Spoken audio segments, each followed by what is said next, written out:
The following is a production of DallasCowboys.com and the Dallas Cowboys Football Club. How about them Cowboys? Yeah, go Cowboys! This is Mick Shots. Streaming live on DallasCowboys.com and the official Dallas Cowboys app. Now, here are Bill Jones, Everson Walls, and Mickey Spagnola.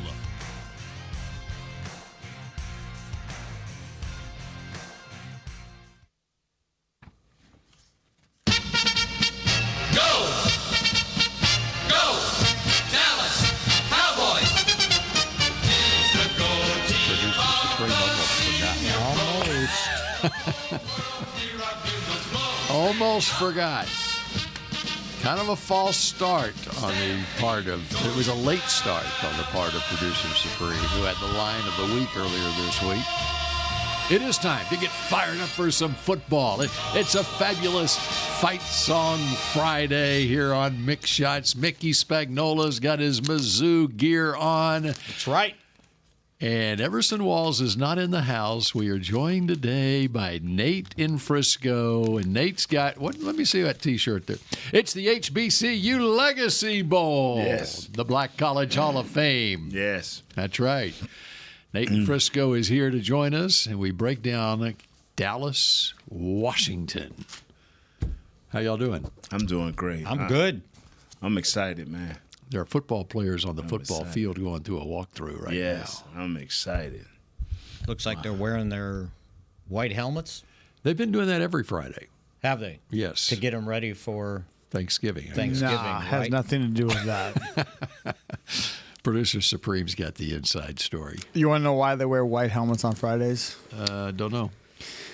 Because the truck that left to go to Washington left yesterday with their game helmets.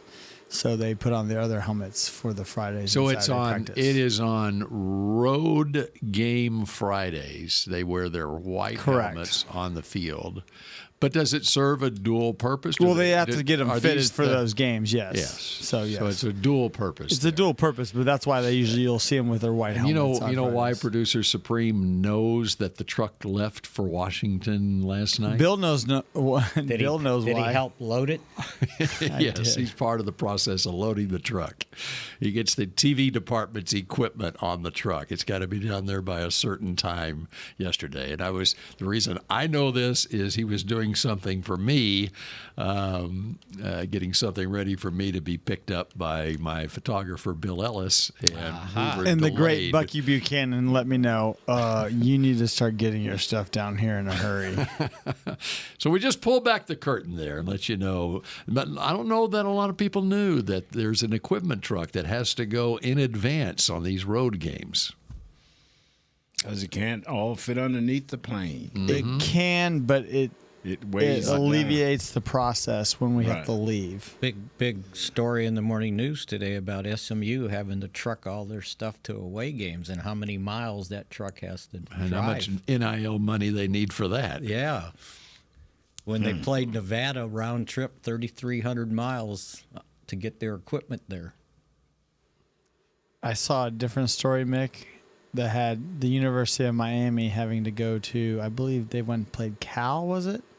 Yes. Yes. And that was like 3,000 miles one way. Yeah. That's right. I remember when that happened about a month or so ago. That's about as far as you can go, right? For a conference, for a conference game. From kind of point to point. Yeah. They went from one coast to the next. I wouldn't mind driving. But that would be Nate's dream job. Yeah, I'd be, oh, man. Actually, the way I wanted to start the show today, not that I'm fired up about this Washington game, I wanted to hear a rendition of It's Beginning to Feel a Lot Like Christmas.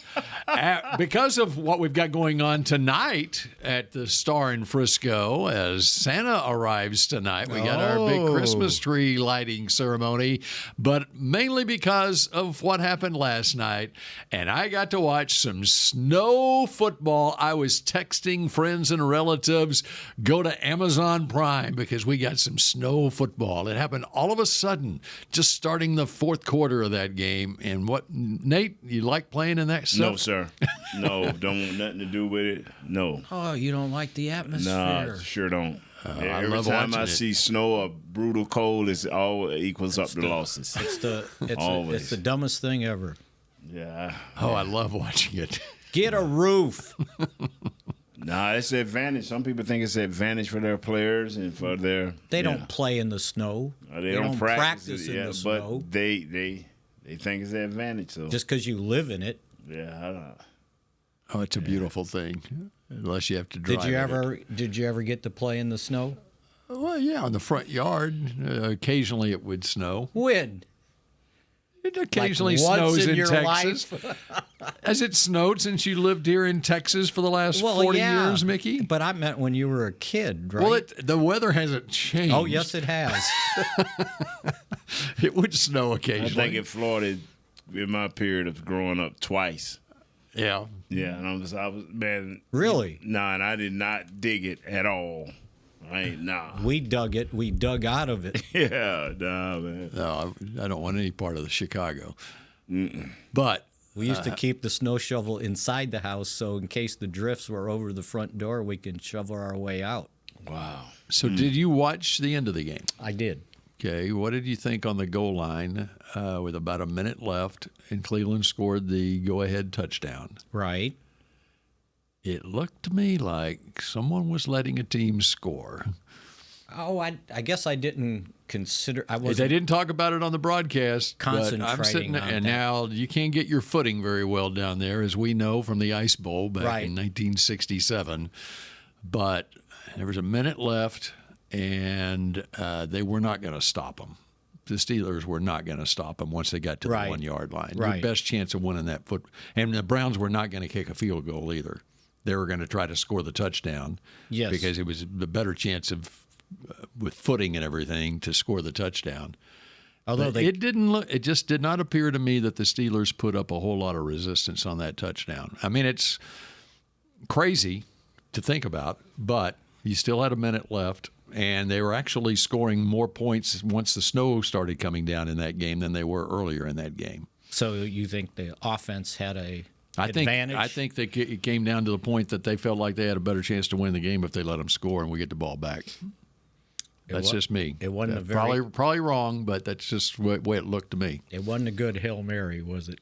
No. How come they had more defensive guys there than you had offensive guys? They only had 3 receivers there. You got to have 5, don't you? Not sure. All right. Where do you want to go next? We got our own problems here, That's right. And it's not snowing, and it's not snowing. and it's not cold. But the injuries are raining down. So the weather in Washington's going to be fine. You know what? I didn't check on it. I think think it's- so, I right? think- Chris, what are we looking at? It's going to be clear. It's raining there today, but it's supposed to be clear, like 50-something degrees. All right. Well, that's I can live this with time that. of year. You live with that, Yes, right? sir. I definitely can live with it after I watched last night's game. I mean, it could be worse. Right now it's 40 degrees and rain there. And on Sunday, a high of 57, clear skies. It's perfect. And it is a 1 o'clock kickoff, so that's about when it will be, 57 degrees. So there you go. I'm one person that is not complaining. Who's that? I said I am not complaining You are. Okay. because I have to be on the field while you're in the press box. Okay, so I'd rather be on the field in that stadium than the press box. so Mickey, who do you think is going to be lining up for the Cowboys on That's Sunday? a really good question. I don't like the fact that when I saw the injury report from yesterday and really today is a walkthrough, so it doesn't really give you any more of an indication that Zach Martin and Tyler Smith were still not practicing, especially Tyler Smith, because they didn't finish the game because Let's of go. injuries. Let's go, Awesome Riches. Let's go, TJ Bass. Let's work. Let's go to work, baby. Okay, so it's a Nate- youth movement, As baby. long Let's as go. Awesome doesn't have to play left tackle. Hey, Tyler Guyton has been a full participant. Yes, he has. yes, so we he'll be- ready to rock, boy. So he'll be good to go. the He youth should be of good to go. youth of tomorrow is ready to rock, baby. Okay, so How'd you Nate, like that Youth of Tomorrow last Monday night? Yeah, Well, we only saw it for 13 plays. Yeah, so That was enough. I am the only guy, and I ain't saying I'm proud to say this, but I'm down with the youth movement. I am down with the youth movement. Yes. Well, you'll like this because I took the time for my column for today to count how many players have played this season that either did not have, are no more than in their third year, or guys that haven't had a big chance to play. Right. Kind of like Rico, right? This is kind of his 39 players. Let them play. No more than third year in the league. Let them play. Let them play. And I ain't, people like, you give it up on the season. No, I just want to see them play. Well, I want to see these guys play. What precipitated this was I keep getting asked, well, they're 5-game losing streak. They're 3-7. When do you throw in the towel and just play the young guys? I go, no, they're already playing the young guys. Yes. This is one of the reasons why they're in the situation they're in. You let them play, man. It's where you're at right now as a organization. Some teams go through this situation, been in this situation, and until Dan Campbell got there, 6, 7, 8 years the Detroit Lions rode in this way. What you try to do is control the narrative, get these young guys in here, do what you have to do with your coaches in that situation during the off season, get guys out there. But the thing that I'm saying, don't mess around with guys that you're not seeing a future with. If you're not seeing a future with, and I'll use Austin Reed, if you're not seeing a future with him, don't play him. If you're not seeing a future with a Tolbert or either one of the Jalens, don't mess around. Give everybody that you think an opportunity that you think can help this team going forward. From this day going forward, let them play. If you go into next year saying, as a coach, whoever's left out of this wreckage that's finna happen, saying, I don't know about this guy, somebody need to front him in the media like, what you mean, coach? You don't know about this guy. We should know like you said, that story you're doing, every guy we should know a little bit about. We should be like, hey, does he need more grooming? Or is he a guy that need to be replaced? Is he in a competitive deal where it's 2 or 3 guys at his position? How do you handle that? That's how we should be looking at that. Well, and they're kind of already doing that with the young guys that have to play out of necessity, right? Yes. And so you're finding out about Overshown. You're finding out. We know about Overshown. Well, already, but I'm saying young guys that had to play. Yes. Your decision to play Guyton and Beebe. Yes. Right. So we're seeing that. You're seeing some cornerbacks that, for better or for worse, you're finding out about them. See, this is the thing is, McQuamu, every time he's gotten in there, he's performed. To me, now that's just my limited knowledge. I got to talk to the church and a few other guys, but he seemed to have done better than the guys that have come before him, not named our all-pro guys. Diggs and the other guy that's just getting back. Well, and when you like to have Jordan Lewis out there regardless. Yes, Jordan Lewis is the mainstay, but I'm saying the other corners, these kids, Carson, I mean, you have done nothing as a coaching staff or a scheme, or he has done nothing to build his confidence. It's like every time he gets in there, he's injured and things look bad for him. So his confidence got to be reached. I don't know what the word say. Regrown, reestablished. Yeah. So McQuamu, I don't know what keeps him off the field. Maybe it's some issues or learning issues. I don't know what keeps him off the field. But every time they put him in there, he seemed to come to play. So We finding that out, but maybe it's something behind closed doors that we don't know about that keep him from playing more. I'd like to see Wanye Thomas in the slot if Lewis can't play. You know, I don't know about Brother Thomas either. I mean, every year he start out at the top of the pecking order. It seems as the preseason go on, he get lost in the shuffle. So I have no answer. You have to ask Everson about that guy. And the other guy that they, used a lot last year, but in a different role, your FAMU guy. Yeah, who finally broke himself up on special teams. Bell. Yeah, the thing is, I understand what Zim is trying to do, and I understand what Mr. Jones is doing. And when you tell an owner / GM, president, or however you want to state it, that this is my guy, we need to pay this guy. It's kind of hard for you to go back to that same owner / GM and say, well, I know what I told you about this guy, but we need to get him out of here. So now you put your head on the chopping block. Well, and the other part of it is a collaborative effort amongst the coaches, scouting department, front office, and so forth, where decisions have been made on who you're paying the money to. Yes. And so there's got to be reasons why you are making a change when you make the change. And so you've got to overcome that as a coach. And so Zimmer was not a part of the decision-making process on several of those contracts in the secondary, unless they happened here in the last 6 months.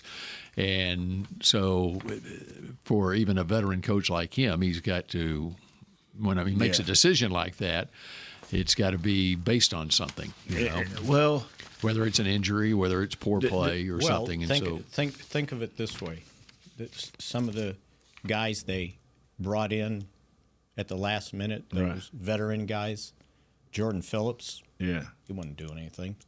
They got rid of him. Right? The thing here is Linville Joseph. Did you see the snap counts for those guys on the defensive line this past game? No. Okay, so Golston played 95% of the snaps. Right. So that means they didn't really have somebody else in there to help out. Osa played 89% at defensive tackle, which is a lot for a defensive tackle, right? I know. Even Mozzie played 43 snaps, 67%.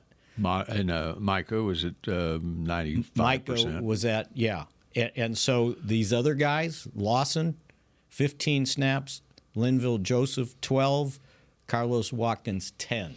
So that tells me you brought in these guys to help out, and they weren't all that you thought. So now they're playing these younger guys a heck of a lot more at those positions. What I'm trying to say is, and I'll be more specific, is number 6, Donovan Wilson, is not a cover guy at all.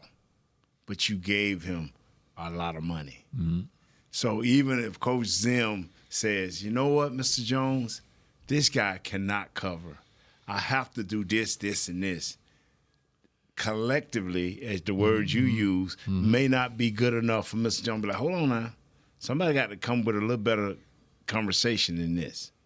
See, when you pay a guy, you better cover all bases.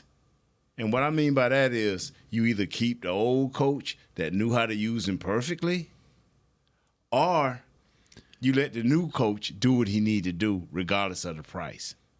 And you can't be in between. This guy's not a cover guy. I can tell you what quarterbacks, especially when you get across the 20, number 21, number 6, there they are. What plays do we do to get to them? That hurts your team. When you make him put the Thomas kid, put him in there, or put the other kid that we talked about. Bell. Yeah. See that that's one of the the bottom issues, line. though, like for number 30, Wanye Thomas, Yeah. especially if you're talking about him as a slot guy, is we've never seen him play in the cover in the slot. Right. It's based no, not the slot. Yeah. He's basically been on the tight ends. Right. When he's and been see, there. the thing is, next year, the slate is clean, and what I mean by that is, I don't want Coach McCarthy gone, but the way things are sliding, it don't look nice for Coach McCarthy. Well, the new coach, you got to give him the ability to build this team or to look at this talent. So that's what you're doing this year, looking at this talent. He's going to see number 6 cannot cover. I don't care what you do, how you try. He cannot cover. They're going to have to do something. Well, things changed in terms of who's getting opportunities this last game, and they're going to continue to change. Yes. Because there's a certain point in the season, and it came basically last week, they got into a position where the odds of being able to really contend for a playoff spot are not good. And so that's when you see Ryan Flanoy getting more opportunities. And, Jalen Brooks at wide receiver had been active in prior games, wasn't last week. They were making way for others to give them a shot at things. Same thing's happening on the defensive side now. Now that you're 3-7, okay. Get Bingo out there. I'm wide receivers. the thing that And we need a break, and we can. How about we tease it? Yeah. Go ahead. Okay. I'm sorry. The thing that is coming up next here on Mick Shots. Search what's. Star Sports Tours is the only official fan travel partner of the Dallas Cowboys, offering exclusive game weekend travel packages with pre-game sideline access and photo ops with current players, cheerleaders, and Cowboy legends. You want to stay at a team hotel, attend the best tailgate party in Texas, tour the Star, and talk X's and O's with me, Everson Walls? With Star Sports Tours, you can. Visit cowboystravel.com to book your travel package today. Hey Cowboy fans, I'm Dak Prescott, quarterback of the Dallas Cowboys. But lately, I've been learning a new game, crypto. Sound confusing? Don't worry, even us pros were rookies in crypto once. That's why I trust blockchain.com. They make crypto easy. No confusing jargon, just the tools to help you win. Prescott keeps it, slides with a first down. Invest like your icons, where everyone is a rookie in crypto with blockchain.com. Perfect throw, my goodness. Wow, did he ever thread the needle. Visit blockchain.com/Cowboys to get started. Hey y'all, Matt Pittman of Meat Church here. With football season kicking off, I'm already gearing up to bring the smoker back to AT&T Stadium for some epic tailgates. But with that Texas heat, it's crucial to keep my beer hand cramping cold. That's where Yeti's insulated Colster can cooler comes in clutch.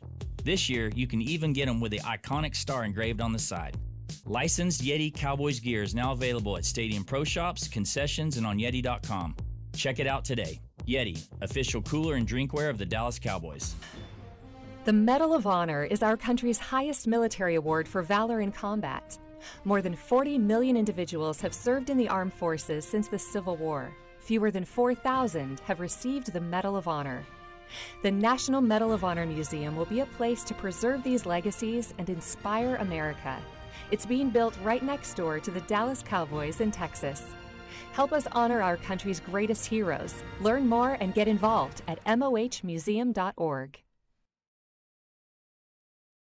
Back to Mick Shots.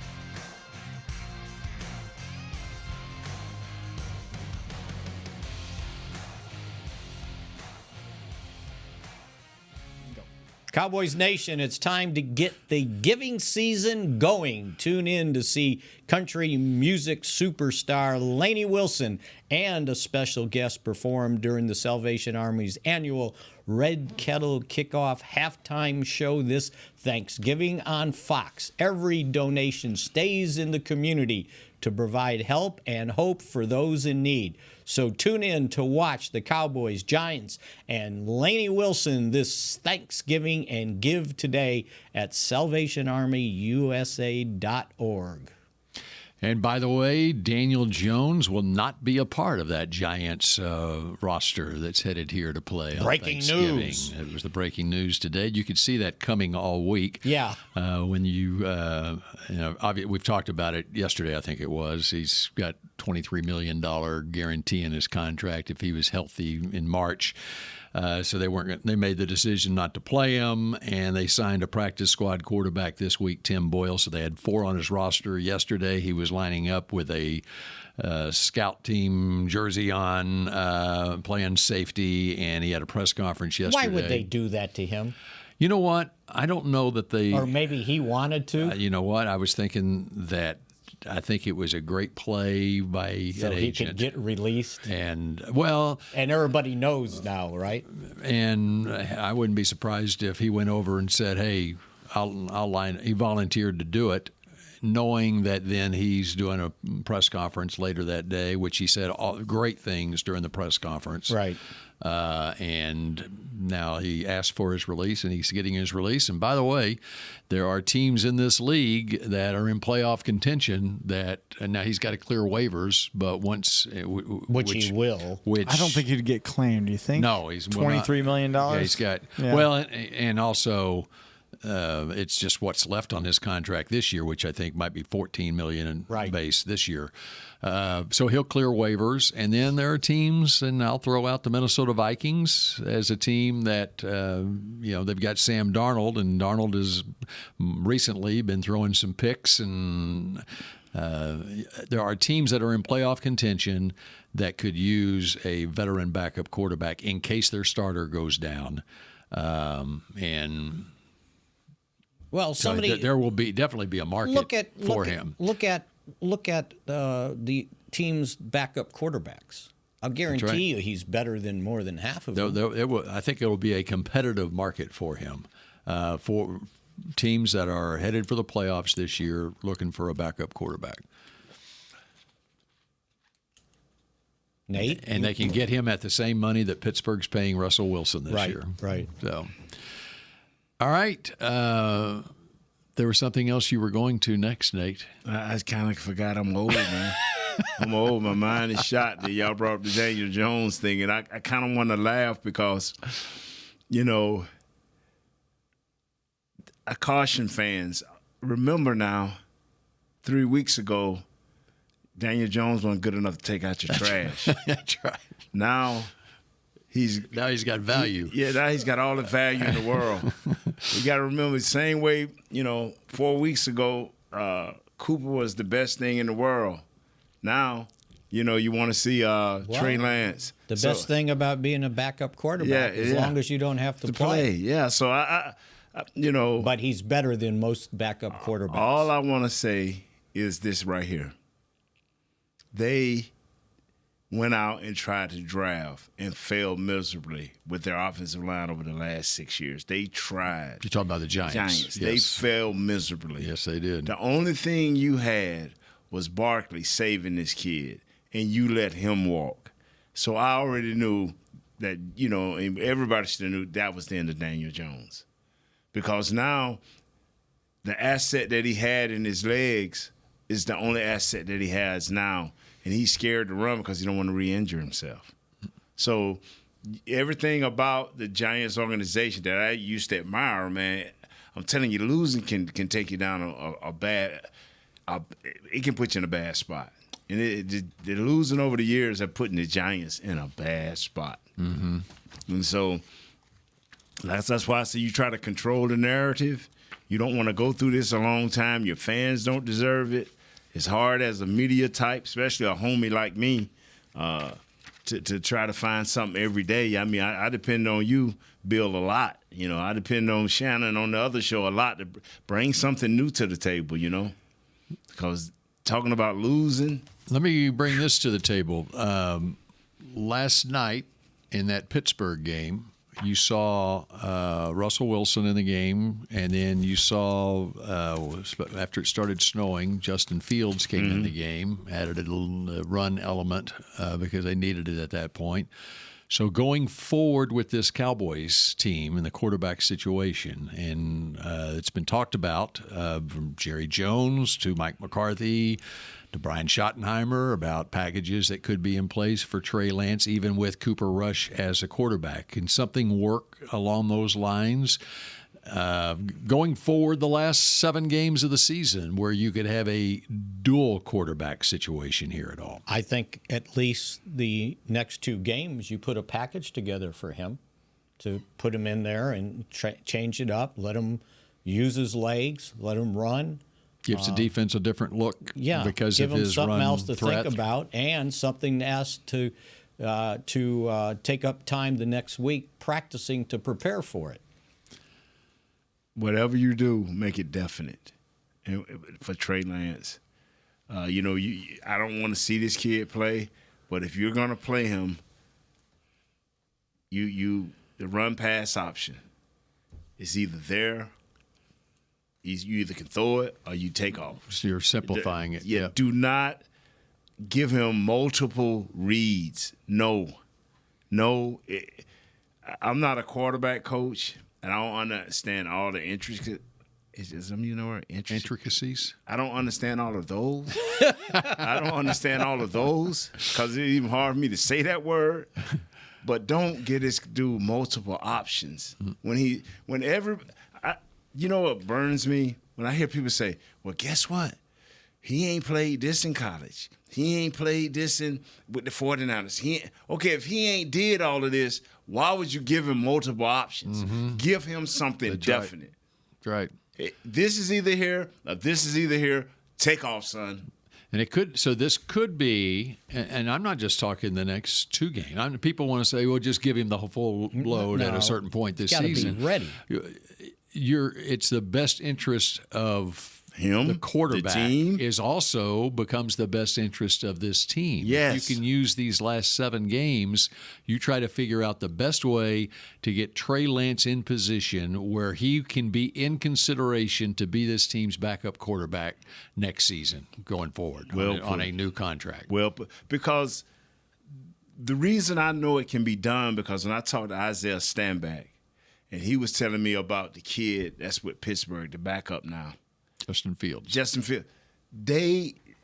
I asked Isaiah, I said, Isaiah, is it a lot to what they said, man, they done dumbing it down. They put it to a point where less than college. Mm-hmm. Son, this is what it is. You either can do this or you can't do this. If you can't do this right here, you really don't need to be in the league. They can do that for him because he's, number one, a great athlete.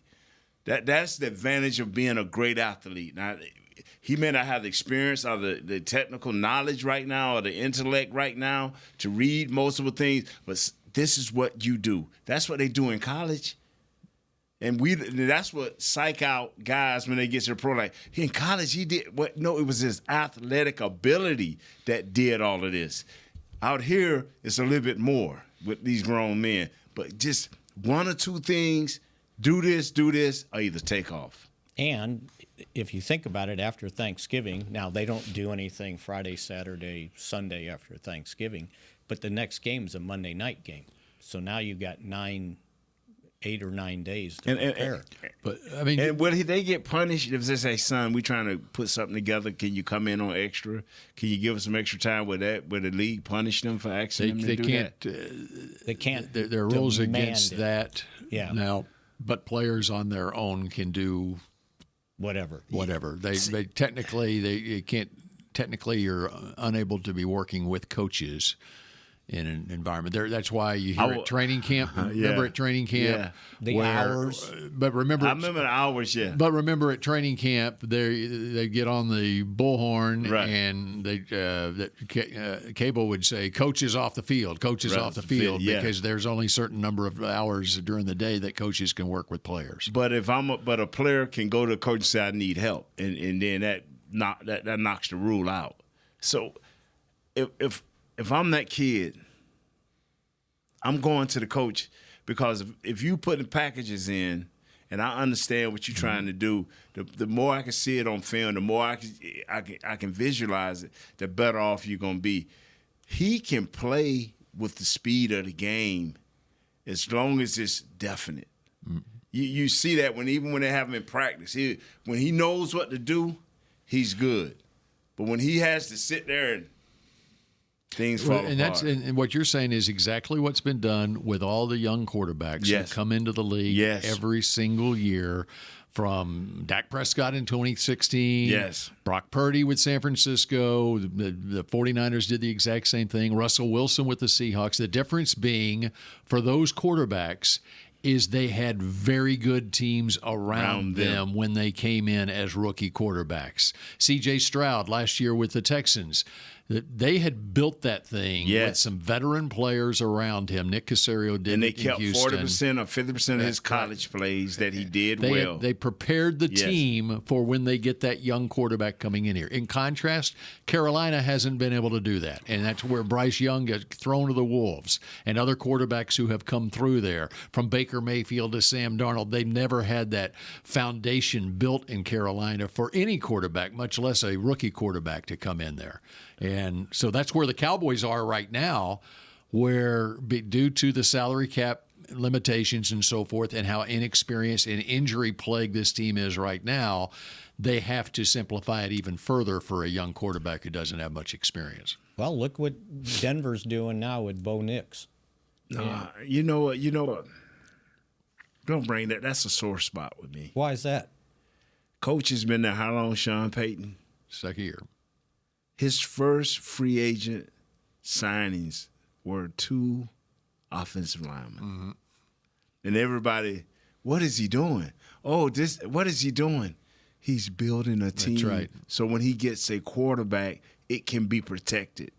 So when y'all listen to the draft show and they not talking about offensive, defensive linemen, y'all need to call in. Call Storyline and complain to Nick. I'm directing all the bad stuff to Nick. I did it yesterday. Call Storyline and complain with Nick Eatman. All right, we got our picks to click and who wins on Sunday at Washington. Mick Shots continues in a moment. Hey y'all, Matt Pittman of Meat Church here.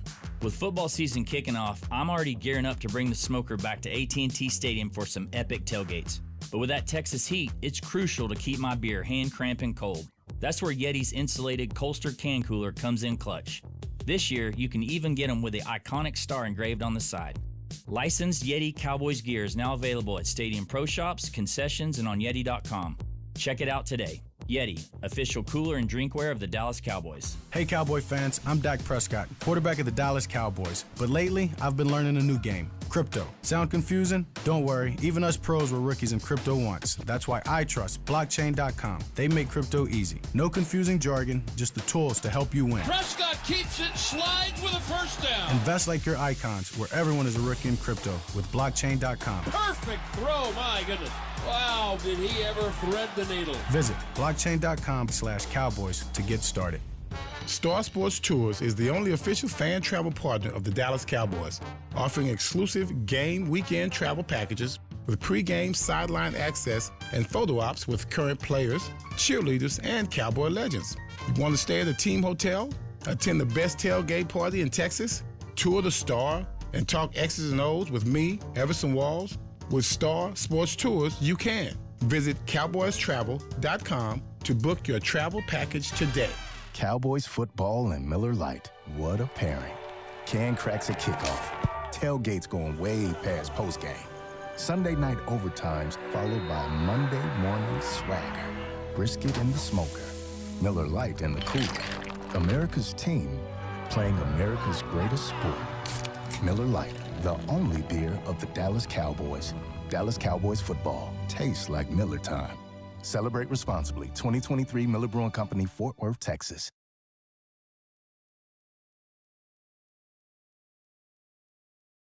Back to Mick Shots. The most electrifying event of the holiday season is here. Cowboys Christmas Extravaganza, powered by Reliant, is back at the Star in Frisco. Join us every Friday and Saturday night from November 22nd. That's today, isn't it? Mm-hmm. Through December 21st for a spectacular holiday show with the Dallas Cowboys cheerleaders, Rhythm and Blue, Rowdy, Santa Claus, and surprise tree lighting appearances from your favorite Cowboys heroes. Best of all, the show is free. For details, visit stardistrict.com. Don't miss out on the holiday magic, Nate. I won't. Starts tonight. Are you one of the heroes that shows up? No, but I will say this. We was discussing off air quickly that Mick said that if they dumb it down too far, they will get, they will be able to read and negate defenses. Yeah, negate what this kid can do. But when the Steelers knew that too when they was doing with Jeffsville. But once you stop him from running, which you either got to bring up a spy or you got to bring up an extra guy. Okay. Then his reads should become a little bit clearer. So it's just stair-stepping. It's all about stair-stepping. You said off air, in training camp, he got the way he was staring down his guys. Well, he got the way he was staring down his guys because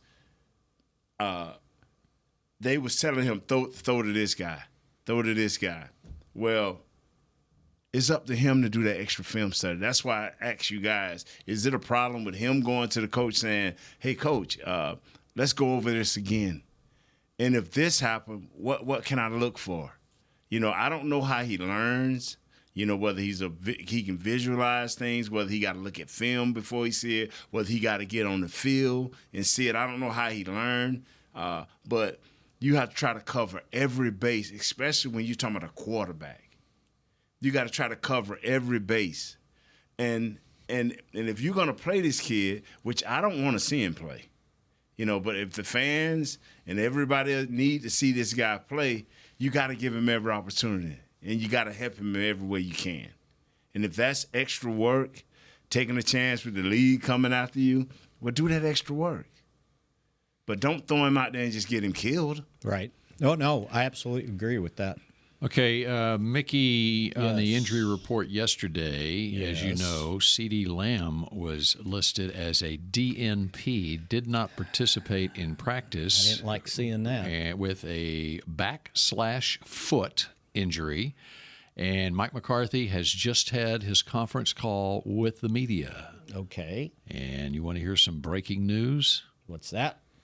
Cowboys wide receiver CeeDee Lamb practiced today. The expectation is that he will play Sunday. Well, it was a walkthrough. It's a walkthrough, but McCarthy did say that as long as he is good tomorrow, CD will play on Sunday against the Commanders. Did they say anything about Trayvon Diggs, who showed up as limited yesterday? I have not seen anything reported yet. I'm searching. Why don't we get started on our... Okay, here we go. We got an update here from Nick Harris. McCarthy said that Tyler Smith and CeeDee Lamb both practiced today. There you go. Zach Martin, my boy, Austin Richards. Zach Martin did not practice today. As McCarthy has said in the past, the Saturday practice will be big for Martin's availability. And Mike McCarthy said that Deron Bland came out of practice pretty good yesterday, went through everything in today's walkthrough. Well, you hope so. I just think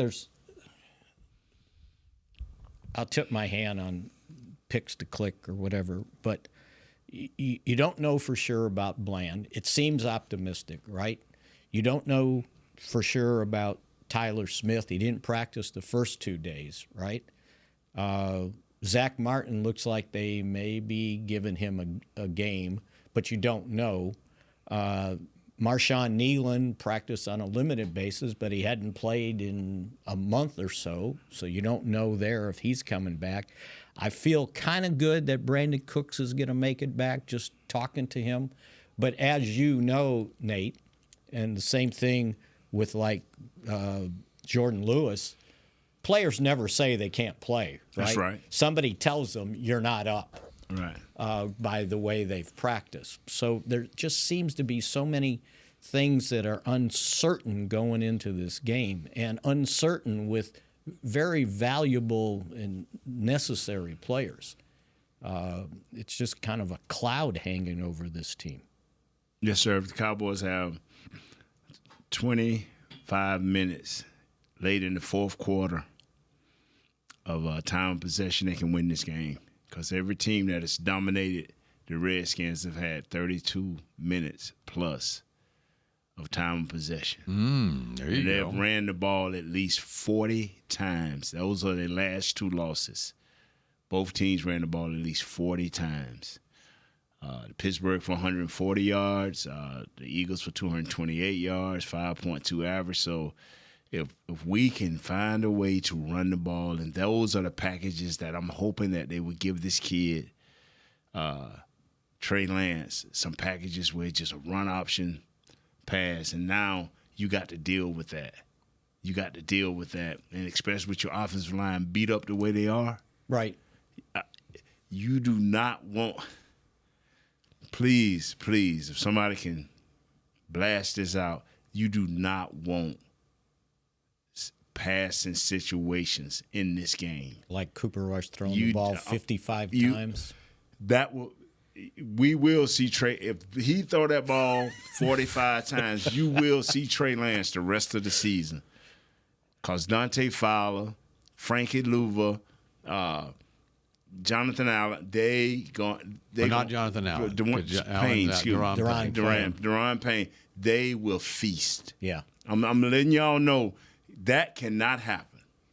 That cannot happen. That would be capital punishment. Yes, sir, on that kid, Cooper Rush, man. That cannot happen. CD, come on back and help him. Okay, so let's make our picks here. And picks to click is you got the Cowboys by 1, right? Yes, sir. I got Cowboys if they lead with 33 minutes. Okay, time so that's possession. your pick to click. Yes, sir. Time of possession is your pick to click. Yes, sir. I like that. I like that. All right. Yeah, this is a gas pump. I tried to convince myself that the only teams Washington has beaten are the ones with losing records, and they've lost the teams with winning records. But with the uncertainty on this roster going into the game, if I knew for sure all these guys were going to play, but I don't, so I got Commanders 24-17. Okay. I will take you back to 1990, and the Cowboys were 3-7 that season. This ain't fair. Gorilla with everything 1990, the Cowboys were 3-7. Yes. They had a quarterback born on November 21st, playing against Washington, and they beat Washington 27-17. This year, they've got a 3-7 record. They got a quarterback born on November 21st, Cooper Rush, starting against the Cowboys. It was 27-17 in 1990. Or you can go to 1991. And it was a Cowboys team with a backup quarterback named Steve Berline that goes into Washington on November 24th, 1991. When are the Cowboys playing Washington? On November 24th, 2024, a backup quarterback named Cooper Rush plays homage to Steve Berline, who's up in the broadcast booth, right? He's still doing the game? Yeah. Yes. Berline's in the broadcast booth, and the Cowboys, just like on November 24th, 1991, beat Washington 24-21. Thank you. There you go. Except he had a deal last week going back to history. And it didn't quite work out. That was the 7 field goal game. Yeah. It'll work this week. Okay, one of these weeks it's going to work. You know what? I predicted 5 field goals. They should have had 3 if they'd stayed close. They might have kicked 2 more. The problem is you have to get in field goal position. Even if you can kick 64-yarders, you have to get in position to kick the 64-yarders to get 7 of them. Well, maybe the key thing for the Commanders are they changed owners, they changed general managers, they changed coaches, and I didn't realize it. They changed the name of the stadium too. I don't even know what the name of the stadium is It's now. Northwest Stadium. Okay. All right, so there you Ain't have they it. in the East? Yeah. Is that named after a bank or something? Why do they got Maybe, Northwest? but here it is, Northwest Stadium. So are we going to Seattle to play or are we going to D.C. to play? Wow. It's in the Pacific Northwest. Maybe it's a new All right. sponsor, huh? Click to pick, time of possession. Yeah, time of possession for you. And my pick to click, obviously, is Cooper Rush. If And they're if going to pull a Steve Berline and win this And game. if the Cowboys are going to pull this out, I'm going to keep going with the guy that keeps scoring touchdowns when the Cowboys can't score touchdowns, Kevontae Turpin. Okay, there you go. All right, enjoy the game on Sunday, and we will shout at you again on Monday at noon. Go time of possession. Go Cowboys. This has been a production of DallasCowboys.com and the Dallas Cowboys Football Club.